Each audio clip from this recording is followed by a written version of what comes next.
जय श्री राधे। माघ मास महत्तम 25वां अध्याय। लोमश जी बोले, हे ब्राह्मण, इस पिशाच के इस करुण क्रंदन को देवदूती ने उपासना करते समय सुना। वे बैठे ना रह सके और तब वे इस आश्रम से निकलकर उस पिशाच के सामने गए। भयानक आकार और क्रूर आकृति वाले इस पिशाच को दहाड़ मारकर रोते देखा। इसके गाल भूख के कारण बैठे थे। उसके शरीर पर काले काले लंबे बाल थे। जीभ प्यास के कारण बाहर निकल पड़ रही थी। उसकी दशा से वे समझ गए कि वह महाभयानक पिशाच अति दुर्लभ हो चुका है और महान कष्ट में है। दयालु मुनि ने पूछा, हे पिशाच, तू कौन है और इस तरह किस दुख के कारण रो रहा है? तू स्पष्ट कह कि मैं तेरी क्या सहायता कर सकता हूँ। मेरे इस आश्रम में प्रभु के प्रताप से कोई जंतु कष्ट नहीं पाता और सभी को वैकुंठ के समान सुख प्राप्त होता है। मुनि के उन वचनों को सुनकर उस पिशाच ने रोना त्याग दिया और विनय पूर्वक कहा, हे मुने, आपकी मनोहर वाणी और प्रेम वचनों के सुनते ही मेरी आत्मा को शांति मिली है। मेरा कोई पुण्य उदय हुआ है जिसके कारण आपके दर्शन प्राप्त हुए हैं। पुण्य के बिना महात्माओं से समागम नहीं होता है। ऐसा कह उसने अपना संपूर्ण वृत्तांत सुनाते हुए कहा, हे मुने, अंत समय जिनका नाम मात्र लेने से प्राणी को वैकुंठ की प्राप्ति होती है, उन भगवान विष्णु का मैंने मूर्खतावश अनादर किया था, उसका फल पा रहा हूँ। जो समस्त चराचर के स्वामी हैं, उनसे द्रोह करके मैंने महान कष्ट पाए हैं, भयानक नरक यातनाएं भुगती हैं और अब पिशाच योनि को भुगत रहा हूँ।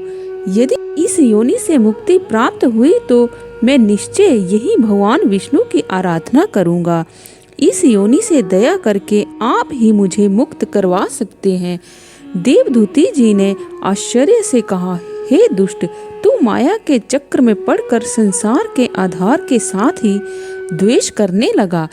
जो स्वयं सृष्टि करते, पालन करते हैं और स्वयं ही संहार करते हैं, उनसे द्रोह करके भला कौन रह सकता है?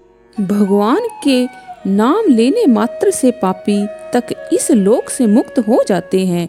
देव जिनके यज्ञ का बखान करते हैं, ऋषि मुनि जिनके चरणों की वंदना में सदा लीन रहते हैं, उन नारायण की आराधना तो चारों वर्णों के प्राणियों को चारों आश्रमों का पालन करते हुए करनी चाहिए। वेदोक्त धर्म शाश्वत है, वह सदैव जीवित रहता है। इस सनातन धर्म का पालन करने वाले प्राणी कभी दुखी नहीं रहते। जो असत्य का आश्रय लेकर धर्म के प्रतिकूल आचरण करते हैं, निश्चय ही वे कष्ट पाते हैं।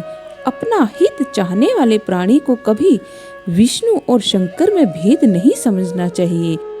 वे दोनों समान हैं और उनमें से किसी का भी द्रोह दूसरे को कभी सहन नहीं है। हे राजन, निश्चय ही विष्णु भगवान से द्रोह करने का तुमको उचित दंड प्राप्त हुआ है। जहाँ तक अब तुम्हारी मुक्ति का प्रश्न है, उसका उपाय मैं तुमको बताता हूँ, उसे ध्यान पूर्वक सुनो।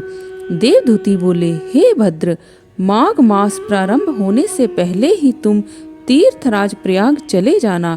शास्त्रों का कथन है कि वहाँ संगम के जल में माघ स्नान करने से प्राणी के समस्त पाप उसी प्रकार नष्ट होते हैं, जिस प्रकार सूर्य की किरणों के द्वारा अंधकार का नाश होता है। वहाँ स्नान करने से पूर्व जन्मों के पाप भी नष्ट होते हैं। माघ स्नान का फल अद्वितीय है और उस पर तीर्थराज प्रयाग के संगम जल में माघ स्नान करने के फल का वर्णन करना बड़ा कठिन है। संक्षेप में इतना समझ लो कि संसार का ऐसा कोई पाप नहीं है जो उसके द्वारा नष्ट ना हो सकता हो। ऐसा कोई यज्ञ नहीं जिसका फल इस स्नान से श्रेष्ठ हो।